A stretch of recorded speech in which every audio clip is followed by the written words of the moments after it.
উচ্চ মাধ্যমিক ছাত্র জীবনের দ্বিতীয় বড় পরীক্ষা। ২ বছর আগে মাধ্যমিক পরীক্ষা দিলেও উচ্চ মাধ্যমিক নিয়ে যথেষ্টই চিন্তায় থাকে পড়ুয়ারা। মাধ্যমিক দেওয়ার পর ছাত্রছাত্রীরা একাধিক বিভাগে ভাগ হয়ে যায়। কেউ পড়ে বিজ্ঞান বিষয়ে, কেউ কলা বিভাগ, আবার কেউ কমার্সে, কেউ ভোকেশনাল। সোমবার থেকে রাজ্য জুড়ে শুরু হয়েছে ২০২৫ সালের উচ্চ মাধ্যমিক পরীক্ষা। নির্বিঘ্নে প্রশাসনের তরফে উচ্চ মাধ্যমিক পরীক্ষার প্রথম দিনের পরীক্ষা সম্পন্ন হয়েছে। যথেষ্ট ভয় ও উৎসাহ নিয়ে পরীক্ষা দিয়েছে ছাত্রছাত্রীরা। প্রথম দিন ছিল বাংলা পরীক্ষা। তবে এই বাংলা পরীক্ষা দেওয়ার পর ছাত্রছাত্রীদের মধ্যে মিশ্র প্রতিক্রিয়া পাওয়া গিয়েছে। বাংলা পরীক্ষা ছিল। কেমন হয়েছে পরীক্ষা? পরীক্ষা মোটামুটি ভালো হয়েছে। তো এই ব্যাকগ্রাউন্ড থেকে যেগুলো এসেছিলো আনকমন এসেছিলো, এটা একটু টাফ হয়েছে লেখার জন্য আর কি। তো কত মতো পাবে আশা করছো? 80-র উপরে। কি সাবজেক্ট মানে কি রয়েছে সাবজেক্ট? আমার আর্টস তো subject geography, nutrition, pol science, EVS. কোন সাবজেক্টটা কঠিন মনে হয়? কঠিন ইংলিশ। সামনেই তো ইংলিশ পরীক্ষা, পরের পরীক্ষাটা ইংলিশ কেমন হবে মনে করছো? আমার জন্য টাফ হবে মনে হয়, তা দেখি কি করা যায়। প্রথম দিনের বাংলা পরীক্ষা কারোর ভালো হয়েছে, কেউ আবার সময়ের মধ্যে কুলাতে পারেনি। স্বাভাবিকভাবে মোটের উপর ভালো পরীক্ষা হয়েছে কয়েকজনের। মোটামুটি হয়েছে, তেমন ভালো হয়নি। কেন? কেন সময় কুলাতে পারিনি এই রচনাটা লেখার জন্য। কি রচনা করেছিল?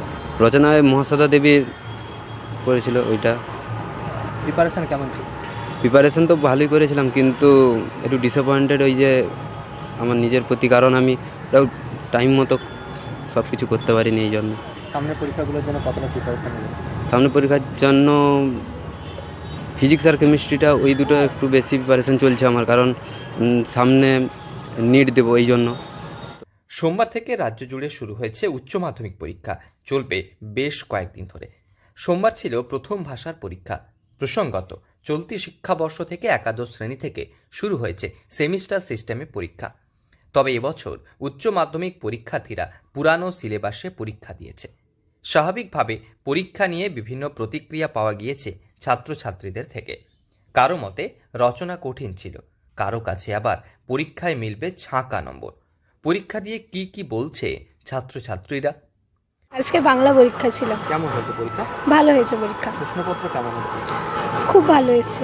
লিখেছো সব? হ্যাঁ। কি সব থেকে কোন সাবজেক্টটা ভালো লাগবে? বায়োলজি। তোমাদের কোন স্ট্রিম তোমাদের? সায়েন্স না আর্টস? বায়োসায়েন্স। বাকি পরীক্ষাগুলো কেমন হবে মনে করছো? মনে তো হয় ভালো হবে, কোশ্চেনের উপর নির্ভর করবে। প্রথম দিনের পরীক্ষা কোশ্চেন কেমন হয়েছিল? কি এসেছিল? ভালোই এসেছিল, শুধু ব্যাকরণ থেকে একটা আনকমন কোশ্চেন এসেছিল, না হলে সব কিছুই ভালো এসেছিল। প্রসঙ্গত, বিজ্ঞান, কলা এবং কমার্স বিভাগের ছেলেমেয়েদের কাছে প্রথম ভাষার পরীক্ষা বেশ তাৎপর্যপূর্ণ। যারা বিজ্ঞান বিষয় নিয়ে পড়াশোনা করে তাদের কাছে টার্গেট থাকে ইঞ্জিনিয়ারিং কিংবা ডাক্তারি। স্বাভাবিকভাবে তাদের কাছে একটু কম চিন্তায় থাকে বাংলা। বেশ কয়েকজন ছাত্রছাত্রীর দাবি, নার্ভাস থাকার কারণে পরীক্ষায় সামান্য ভুল ত্রুটি হয়েছে। যদিও আবার কয়েকজন ছাত্রছাত্রী পরীক্ষা সুন্দর হয়েছে বলে বক্তব্য। এরপর আগামীতে প্রত্যেকটা ছাত্রছাত্রীকে দিতে হবে 5টি বিষয়ে পরীক্ষা। সেক্ষেত্রে আগামীর জন্য প্রস্তুতি নিচ্ছে তারা। শুধু তাই নয়, আগামী পরীক্ষার্থীদের দিচ্ছেন ভালোভাবে পড়াশোনা করার বার্তা। স্বাভাবিকভাবে প্রথম পরীক্ষার পরে ছাত্রছাত্রীদের থেকে পাওয়া গেল মিশ্র প্রতিক্রিয়া। পশ্চিম মেদিনীপুর থেকে রঞ্জন চন্দ্রের রিপোর্ট, লোকাল 18 বাংলা।